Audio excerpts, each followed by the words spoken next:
वक्त की रफ्तार। तुम्हारा कहना मैं समझता हूं। सृष्टि के हर उत्पात के बाद नया जीवन शुरू होता है। उस नए जीवन की प्रतीक्षा कर रही हो तुम। स्वामी जी जिस उत्पात की बात कर रहे हैं, उस उत्पात की शुरुआत भी हो चुकी है। आज ही ये दोनों भाई एक दूसरे के दुश्मन बन गए हैं। जब नया वारिस आएगा तब क्या होगा? निकिता, क्या करोगे तुम ये जानकर के विलास भैया का इस मामले से ताल्लुक है या नहीं? चैन मिलेगा मुझे। निकिता, ये तुम्हारे आराम करने के दिन है, तुम आराम करो। मैं अपना कर्तव्य निभा रहा हूं ना, तुम अपना कर्तव्य निभाओ। वही तो कर रही हूं। क्या क्या अपने पति के परेशानियों में शामिल होने का मेरा कर्तव्य नहीं है? मैं परेशान नहीं हूं। तो फिर ऐसी कौन सी बात है जो भैया मुझे बता नहीं पाए? ऐसी कौन सी बात है जो आपने भैया से किसी को ना कहने का वादा दिया था? बोलो योगेश। देखो निकिता, अगर ऐसी कोई बात होती तो मैं तुम्हें बता देता ना।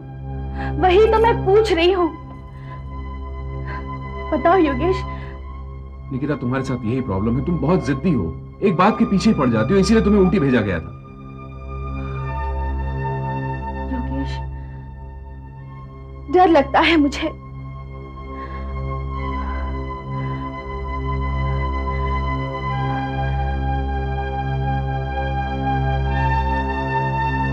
आधी अधूरी सी बातें आती जाती रहती है तो जी घबराने लगता है।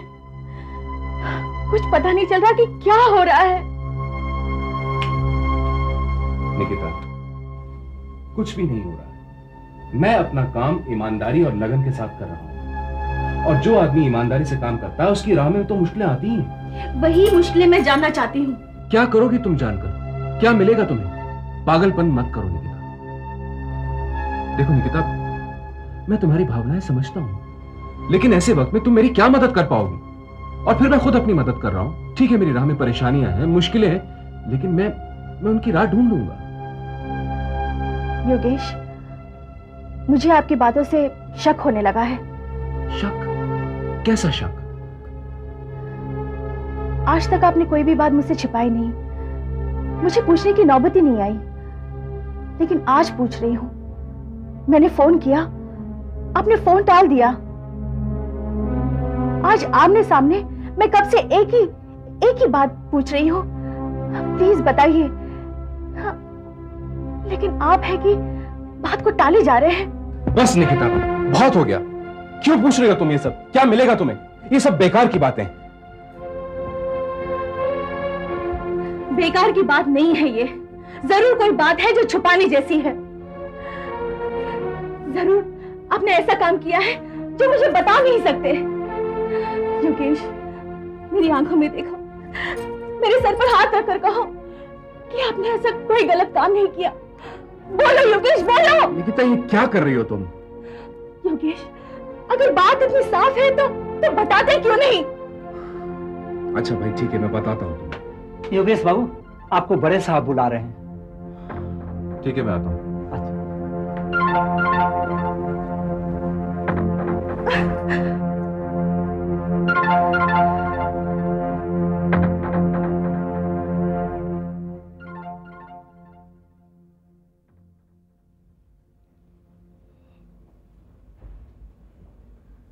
नमस्कार मैडम। नमस्ते। मुझे योगेश जी से मिलना है। अपॉइंटमेंट लिया है? क्या बात है आपकी। आप फिलहाल योगेश जी को इतना बता दीजिए कि उन्हें मिलने के लिए मधुकर आया है। अपॉइंटमेंट अपने आप मिल जाएगी madam. Okay, just a moment.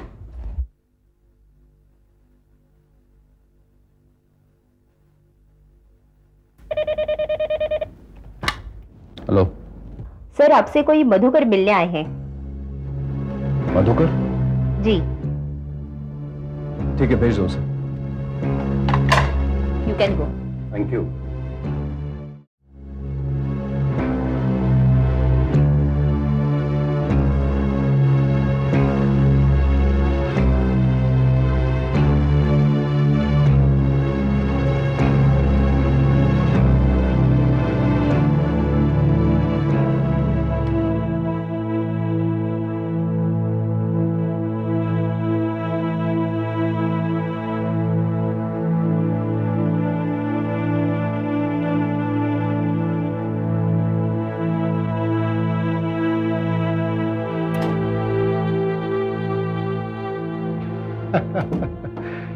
नमस्कार हुजूर।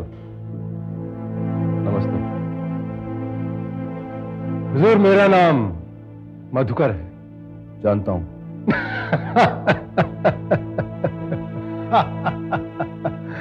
लेकिन मुझे लगता था हुजूर कि शायद आप मुझे पहचानेंगे नहीं। इसकी कोई वजह नहीं है। देखिए हुजूर, बड़ी मुश्किल से कितने वर्षों के बाद आपसे मुलाकात का मुझे संयोग प्राप्त हुआ। हम बरसों पहले भी नहीं मिले थे। अच्छा, लेकिन हुजूर पता नहीं मुझे क्यों लग रहा है कि मैं आपसे कई बार कई जगह मिल चुका हूं। हाँ, क्यों नहीं, जरूर मिले। हमारे अखबार में आपके कारनामों की दास्तान अक्सर छपती रहती है। लीजिए हुजूर, इससे बड़ी मुलाकात और क्या हो सकती है। इन मुलाकातों का सिलसिला हमारी अखबार की खबर तक ही बना रहता, वही अच्छा था। लेकिन हुजूर ऐसा हुआ नहीं। अब हमारी खुशकिस्मती देखिए कि किस्मत ने हमारा आपसे सामना करवा ही दिया। अब होनी को कौन टाल सकता है। हमेशा अच्छी बातें तो होती नहीं, कभी कभी ऐसा भी होता है कि आप जैसे लोगों से पाला पड़ जाता है। क्या बात कही है हुजूर, मान गए। क्या बात है। अब आप मान ही गए हैं तो ठीक है, बोलिए, मुझे सुनना पड़ेगा। चाहे आप हमारे दुश्मन ही सही, हैं तो मेरे मेहमान। आप हमें भले ही दुश्मन कह लीजिए, लेकिन हम अपने हुजूर के वफादार हैं।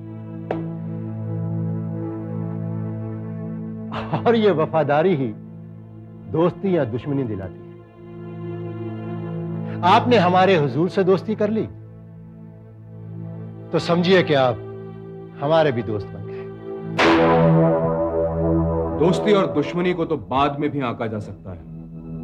काम की बात करो। काम की बात यह है योगेश जी कि मुझे आपके पास मेरे डीएम साहब यानी कि दिव्य मोहन जी ने भेजा है।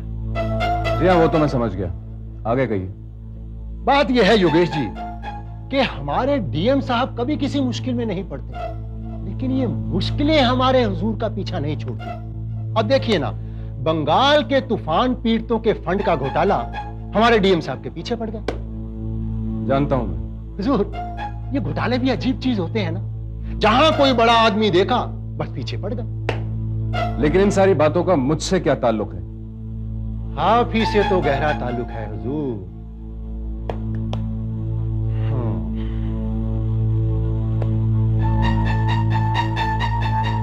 देखिए योगेश जी, इस बात का आपसे ऐसे ताल्लुक है जैसे कि कमीज के ऊपर जब दाग पड़ जाए तो धोबी का जो कमीज के साथ ताल्लुक रहता है, वही आपका इस मामले के साथ ताल्लुक है हुजूर। तो आप मुझसे यह कहना चाहते हैं कि आपके हुजूर के दामन पर लगे हुए दाग को मैं धो दूं? क्या बात है हुजूर, क्या बात है। बिल्कुल सही समझे आप। बात की नस को पकड़ लिया हुजूर आपने। क्या बात है सर आपकी। तुमने मुझे समझ क्या रखा है?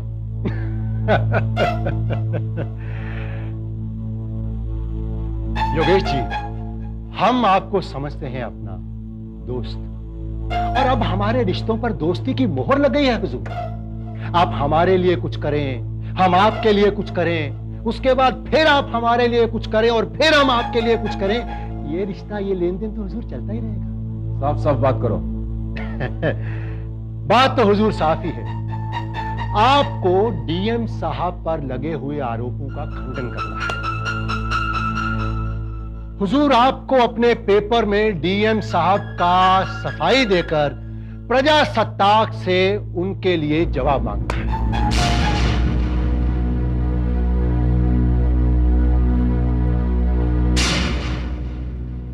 अगर हमने जवाब मांगा तो बड़ी मुश्किल में आ जाएंगे आपके डीएम साहब, क्योंकि प्रजासत्ताक के पास सारे सबूत मौजूद हैं। हुजूर, सबूत तो हम भी आपको दे सकते हैं डीएम साहब की बेगुनाही के, उसकी चिंता आप मत कीजिए। मुझे सोचने का वक्त दो। सोच लीजिए, मौका हम आपको देते हैं, लेकिन एक बात याद रखिए कि जिस कागज पर आपने छपाई करनी है वो कागज आपको डीएम साहब की मेहरबानी से ही मिलना है। समझ रहा हूं मैं, आप मुझे ब्लैकमेल कर रहे हैं। जी छी छी छी छी छी, योगेश जी कैसी बात कर रहे हैं? मुझे आपसे ये उम्मीद नहीं थी कि आप हम पर ऐसा घटिया इल्जाम लगाएंगे। ये ब्लैकमेल नहीं, ये तो दोस्ती का लेन देन है हुजूर। आप हमें कुछ दें, उसके बदले में हम आपको कुछ दें। मैं आपको मोहलत दे रहा हूं हुजूर, आप सोच लीजिए। वैसे डीएम साहब को क्या जवाब दूं? जो कुछ भी कहना है मैं खुद उनसे कह दूंगा, आपको ये तकलीफ करने की जरूरत नहीं। जी नमस्कार।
क्या बात है निकिता, नाराज हो मुझसे? नहीं तो नाराज होने का अधिकार कहाँ है मेरे पास?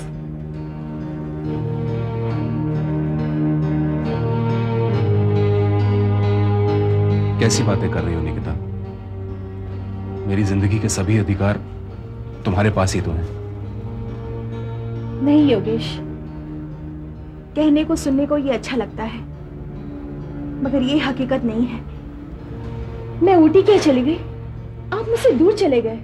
ऐसा नहीं है निकिता। ऐसा ही है योगेश। कब से मैं देख रही हूं आप खोए खोए से रहते हैं, ना अपने खाने पर ध्यान है ना अपने पहनने पर। मगर मैं तो हमेशा से ऐसा ही था, तुमने ही मेरी आदतें बदल दी थी। और मेरे दूर होते ही मेरी दी हुई आदतें भी दूर हो गई। निकिता तुम दूर नहीं हो। पास भी तो नहीं हूं। पास होती तो आपकी दिल की तड़प सुनाई देती। सुबह से मैं कोशिशों पर कोशिशें कर रही हूं, मगर आपके अंदर की तूफान दिखाई नहीं दे रही मुझे। ऐसा भी वक्त था जब आप आईने की तरह साफ दिखते थे। ये तुमने क्या दिल से लगा लिया निकिता? कोई यूं ही दिल से नहीं लगा लेता योगेश। कोई कांटों पर यूं ही नहीं चलता।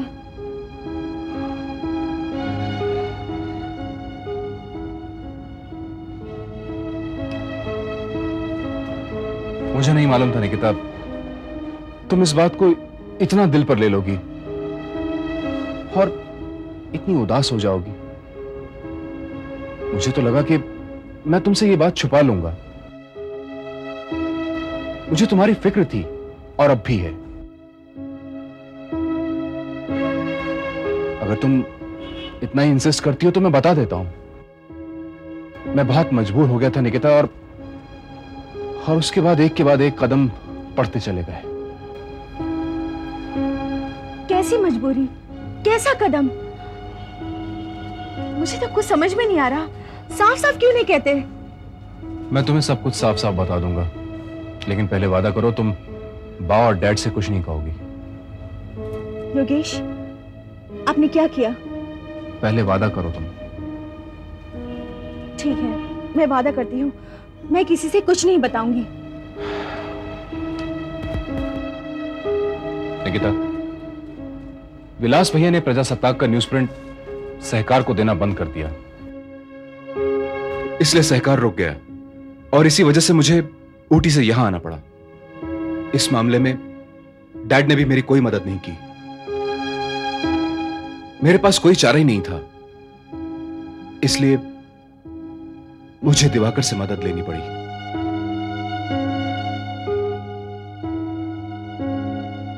तो इसमें परेशानी की क्या बात है? आप तो सहकार के लिए सब कुछ। नहीं निकिता, बात सिर्फ इतनी सी नहीं है। दिवाकर से न्यूज प्रिंट लेने के लिए मुझे डीएम से हाथ मिलाना पड़ा। हाँ निकिता, मैं क्या करता, मेरे पास और कोई रास्ता नहीं था। कम से कम तुम मेरी बात पर यकीन करो। ये आपने क्या किया योगेश? जिस आदमी से बाबूजी उम्र भर लड़ते रहे, आप उसी से हाथ मिला लिए? ये वक्त की मांग थी। और आप वक्त के आगे झुक गए? हाँ निकिता, मैं बहुत मजबूर हो गया था। मैं एक सुरंग से गुजर रहा हूं और इसलिए मुझे झुकना ही पड़ेगा। सीना तानकर मैं नहीं चल सकता उस रास्ते पर। और कम से कम मैं तुमसे ये उम्मीद रखता हूं कि मैं तुम्हारी नजर में वही रहूंगा जो मैं हमेशा से था।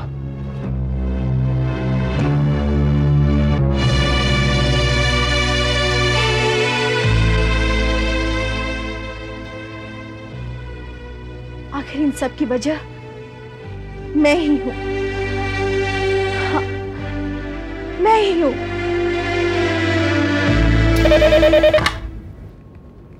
हेलो, मैंने मिस्टर दास से अपॉइंटमेंट फिक्स की थी। वो आया कि नहीं? मैं पता करो उनके ऑफिस से। या I want to meet him. Okay.